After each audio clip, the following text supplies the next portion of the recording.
Quando Moisés havia terminado de dar estas instruções a todo o povo de Israel, ele disse: Estou com 120 anos e já não sou capaz de conduzi-los. O Senhor me disse: Você não atravessará o rio Jordão, mas o próprio Senhor seu Deus atravessará diante de vocês. Ele destruirá as nações que vivem ali, e vocês tomarão posse da terra. Josué os conduzirá até o outro lado do rio, conforme o Senhor prometeu. O Senhor destruirá as nações que vivem na terra, como destruiu Seom e Og, os reis dos amorreus. O Senhor lhes entregará os povos que vivem ali, e vocês farão com eles o que eu lhes ordenei.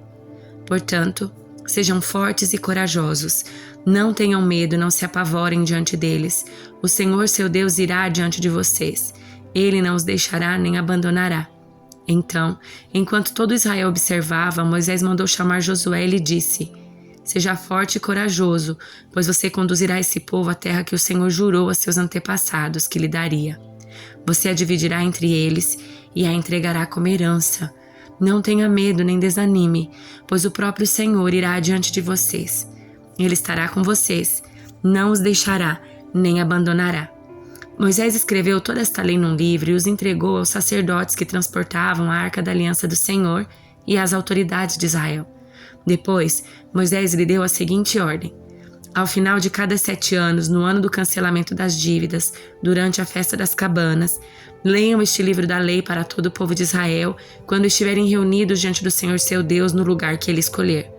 Convoquem todos os homens, mulheres, crianças, estrangeiros que vivem em suas cidades, para que ouçam esse livro da lei e aprendam a temer o Senhor seu Deus e obedecer fielmente a todos os termos dessa lei. Façam isso para que seus filhos que não conhecem essas instruções as ouçam e aprendam a temer o Senhor seu Deus. Façam isso enquanto viverem na terra da qual tomarão posse ao atravessar o Jordão. Então o Senhor disse a Moisés: É chegada a hora de você morrer. Chame Josué e apresentem-se na tenda do encontro, onde darei minhas ordens a ele. Moisés e Josué foram se apresentar à tenda do encontro. O Senhor lhes apareceu numa coluna de nuvem que parou à entrada da tenda sagrada. O Senhor disse a Moisés: Você está prestes a morrer e a se reunir a seus antepassados. Quando não estiver mais aqui, esse povo começará a se prostituir adorando deuses estrangeiros, os deuses da terra para onde se dirigem. Eles me abandonarão e quebrarão a aliança que fiz com eles. Então minha ira arderá contra eles. Eu os abandonarei, esconderei deles minha face e eles serão devorados. Aflições terríveis os atingirão, e naquele dia dirão: Estas calamidades nos atingiram porque o Senhor não está mais entre nós. Naquele dia esconderei deles a minha face por causa de todo o mal que praticam, adorando outros deuses. Escrevam, portanto, as palavras dessa canção e ensinem-na aos israelitas. Ajudem o povo a aprendê-la para que ela sirva de testemunha a meu favor e contra eles. Pois eu os farei entrar na terra que jurei dar a seus antepassados, uma terra que produz leite e mel com fartura. Lá eles se tornarão prósperos, comerão à vontade e engordarão. Contudo, começarão a adorar outros deuses. Eles me desprezarão e quebrarão a minha aliança. E quando grandes calamidades lhes ocorrerem, essa canção servirá de prova contra eles, pois seus descendentes jamais se esquecerão dela. Eu conheço as intenções deles, mesmo antes de entrarem na terra que jurei lhes dar. Assim, naquele mesmo dia, Moisés escreveu as palavras da canção e a ensinou aos israelitas. Então o Senhor deu ordens a Josué, filho de Num, com as seguintes palavras: Seja forte e corajoso, pois você conduzirá o povo de Israel à terra que jurei lhes dar. Eu estarei com você.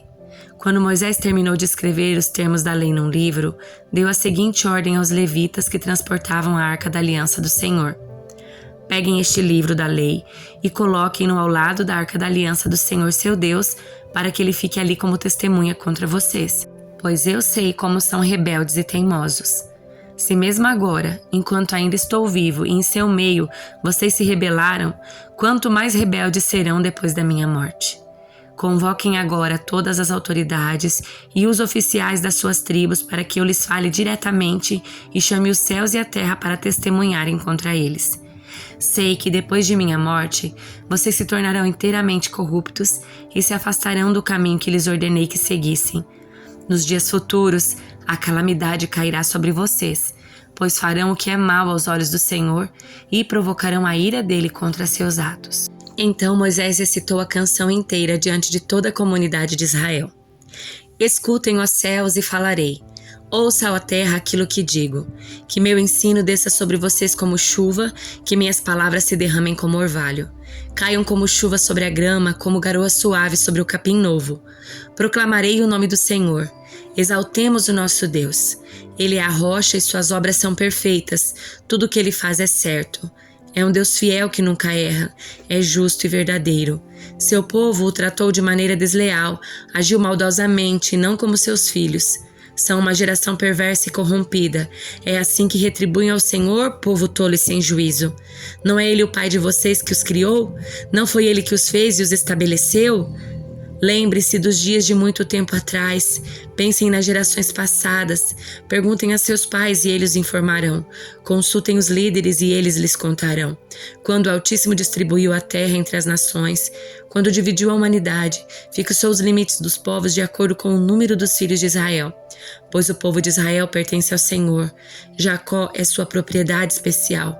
Encontrou-os numa terra deserta, numa região desolada e de ventos uivantes.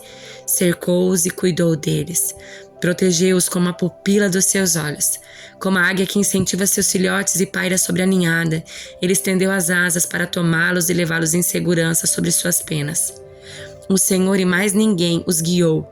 Nenhum deus estrangeiro os conduziu. Ele os fez cavalgar sobre os lugares altos da terra e alimentar-se dos frutos dos campos. Nutriu-os com mel da rocha e azeite dos altos rochedos. Alimentou-os com coalhada do gado e leite do rebanho, com a gordura de cordeiros, de carneiros e de bodes de Bazã. Comeram o melhor do trigo e beberam do vinho mais fino que as uvas podem dar. Mas Jerusalém não demorou a engordar e se rebelar. O povo se tornou pesado, corpulento e empanturrado. Então abandonaram o Deus que os criou. Fizeram pouco caso da rocha da sua salvação. Provocaram seu zelo adorando deuses estrangeiros, despertaram sua fúria com ídolos detestáveis. Ofereceram sacrifícios a demônios que não são Deus, a deuses que não conheciam, deuses novos sem história, deuses que seus antepassados jamais temeram. Abandonaram a rocha que os gerou, esqueceram-se do Deus que os fez nascer. O Senhor viu isso e se afastou, provocado a ira por seus filhos e filhas. Disse: Eu os abandonarei. Veremos o que será deles, pois são uma geração perversa, filhos infiéis. Provocaram meu ciúme adorando coisas que não são Deus. Despertaram minha ira com seus ídolos inúteis. Agora, provocarei seu ciúme com uma gente que nem sequer é povo. Despertarei sua ira por meio de uma nação insensata, pois minha ira arde como fogo e queima até as profundezas da sepultura. Devora a terra e todas as suas colheitas, incendei os alicerces dos montes. Amontoarei calamidades sobre eles e os derrubarei com minhas flechas. Os enfraquecerei com fome, febre alta e enfermidade mortal. Enviarei as presas de animais selvagens e o veneno das serpentes que se arrastam no pó. Fora de casa, a espada trará morte. Dentro dela, o pavor atingirá rapazes e moças, crianças e idosos. Meu desejo era aniquilá-los, apagar até sua lembrança dentre os povos. Mas temi a reação dos inimigos de Israel, que entenderiam mal e diriam: foi o nosso poder que triunfou. O Senhor nada teve a ver com isso. Israel, porém, é uma nação sem juízo. Seu povo é tolo, sem entendimento. Ah, se fossem sábios, se compreendessem essas coisas, se soubessem o fim que os espera. Como poderia uma só pessoa perseguir 1000 deles e 2 pessoas fazer 10.000 fugirem, a não ser que sua rocha os tivesse vendido, a não ser que o Senhor os tivesse entregado? Mas a rocha de nossos inimigos não é como nossa rocha, como até eles mesmos reconhecem. A videira deles vem da videira de Sodoma, dos campos de Gomorra. As uvas deles são veneno, e seus cachos são amargos. O vinho deles é veneno de cobras, peçonha mortal de serpentes. O Senhor diz: acaso não selei estas coisas e as guardei em meu tesouro? A vingança cabe a mim. Eu lhes darei o troco no devido tempo. Os seus pés escorregarão. O dia da calamidade chegará, e seu destino os alcançará.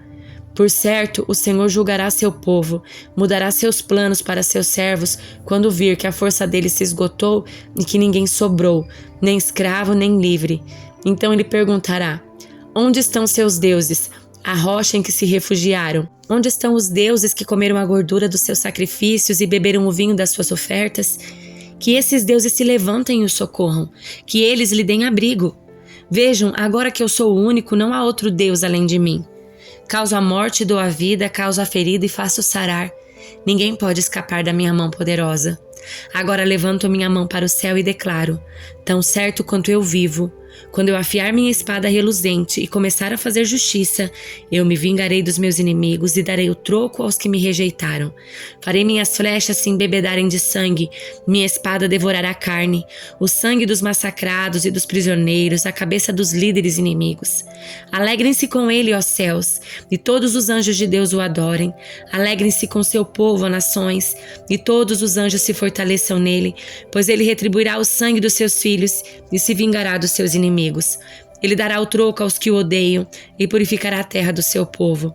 Então Moisés foi com Josué, filho de Num, recitou todas as palavras dessa canção para o povo.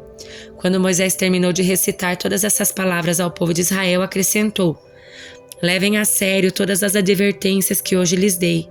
Transmitam-nas como ordens a seus filhos, para que eles cumpram fielmente todos os termos dessa lei. Não são palavras vazias, são a vida de vocês.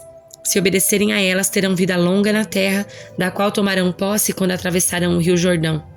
Naquele dia, o Senhor disse a Moisés: vá a Moabe, as montanhas a leste do rio, e suba ao monte Nebo, do lado oposto de Jericó.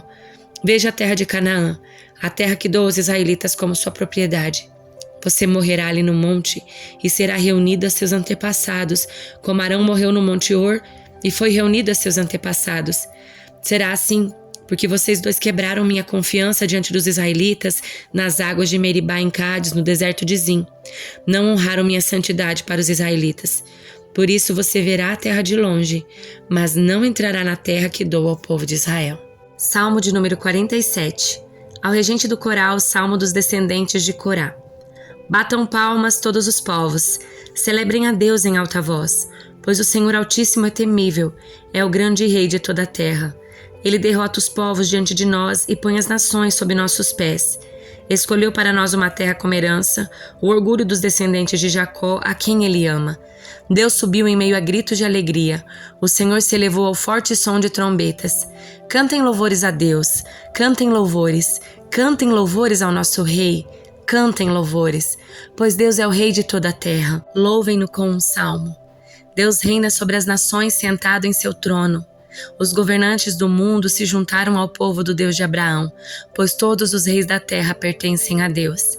Ele é grandemente exaltado em toda parte. Livro de Atos, capítulo 4. Enquanto falavam ao povo, Pedro e João foram confrontados pelos sacerdotes, capitão da guarda do templo e por alguns saduceus. Os líderes estavam muito perturbados porque Pedro e João ensinavam ao povo que em Jesus há a ressurreição dos mortos. Eles o prenderam e, como já anoitecia, o colocaram na prisão até a manhã seguinte. Muitos que tinham ouvido a mensagem creram, totalizando agora cerca de 5.000 homens. No dia seguinte, o conselho das autoridades, dos líderes do povo e dos mestres da lei se reuniu em Jerusalém. Estava ali Anás, o sumo sacerdote, e também Caifás, João, Alexandre e outros parentes do sumo sacerdote. Mandaram trazer Pedro e João e os interrogaram. Com que poder ou em nome de quem vocês fizeram isso? Cheio do Espírito Santo, Pedro lhe respondeu: autoridades e líderes do povo, estamos sendo interrogados hoje porque realizamos uma boa ação em favor de um aleijado, e os senhores querem saber como ele foi curado? Saibam que os senhores e todo o povo de Israel que ele foi curado pelo nome do Senhor Jesus Cristo, o Nazareno, a quem os senhores crucificaram, mas a quem Deus ressuscitou dos mortos. Pois é a respeito desse Jesus que se diz: a pedra que vocês, os construtores, rejeitaram se tornou a pedra angular. Não há salvação em nenhum outro, não há nenhum outro nome debaixo do céu em toda a humanidade por meio do qual devamos ser salvos. Quando os membros do conselho viram a coragem de Pedro e João, ficaram admirados, pois perceberam que eram homens comuns sem instrução religiosa formal. Reconheceram também que eles haviam estado com Jesus. Mas não havia nada que pudessem fazer, pois o homem que tinha sido curado estava ali diante deles. Assim ordenaram que Pedro e João fossem retirados da sala do conselho e começaram a discutir entre si. O que faremos com esses homens? Perguntavam uns aos outros. Não podemos negar que realizaram um sinal como todos em Jerusalém sabem. Mas para evitar que espalhem sua mensagem, devemos adverti-los de que não falem nesse nome a mais ninguém. Então os chamaram de volta e ordenaram que nunca mais falassem nem ensinassem em nome de Jesus. Pedro e João, porém, responderam: Os senhores acreditam que Deus quer que obedeçamos a vocês e não a Ele? Não podemos deixar de falar do que vimos e ouvimos. Os membros do conselho fizeram novas ameaças, mas por fim os soltaram. Não sabiam como castigá-los sem provocar um tumulto, visto que todos louvavam a Deus pelo ocorrido, pois o aleijado que havia sido curado milagrosamente tinha mais de 40 anos de idade. Assim que foram libertos, Pedro e João voltaram ao lugar onde estavam os outros irmãos e lhes contaram o que os principais sacerdotes e líderes tinham dito. Ao ouvir o relato, todos os presentes levantaram juntos a voz e oraram a Deus. Ó soberano Senhor, Criador dos céus e da terra, do mar e de tudo o que neles há, falaste muito tempo atrás pelo Espírito Santo nas palavras de nosso antepassado Davi, teu servo, porque as nações se enfureceram tanto, porque perderam tempo com os planos inúteis. Os reis da terra se preparam para guerrear, os governantes se uniram contra o Senhor e contra seu Cristo. De fato, isso aconteceu aqui nessa cidade, pois Herodes Antipas, o governador Pôncio Pilatos e os gentios e o povo de Israel se uniram contra Jesus, teu santo servo, a quem ungiste. Tudo o que fizeram, porém, havia sido decidido de antemão pela tua vontade. E agora, Senhor, ouve as ameaças deles e concede a teus servos coragem para anunciar tua palavra. Estende tua mão com poder para curar e que sinais e maravilhas sejam realizados por meio do nome do teu santo servo Jesus. Depois dessa oração, o lugar onde estavam reunidos tremeu e todos ficaram cheios do Espírito Santo e pregavam corajosamente a palavra de Deus. Todos os que creram estavam unidos em coração e mente. Não se consideravam donos dos seus bens, de modo que compartilhavam tudo o que tinham. Com grande poder, os apóstolos davam testemunhos da ressurreição do Senhor Jesus e sobre todos eles havia grande graça. Entre eles não havia necessitados, pois quem possuía terras ou casas vendia o que era seu e levava o dinheiro aos apóstolos para que dessem aos que precisavam de ajuda. José, a quem os apóstolos deram o nome Barnabé, que significa filho do encorajamento, era da tribo de Levi e tinha nascido na ilha de Chipre. Ele vendeu um campo que possuía e entregou o dinheiro aos apóstolos.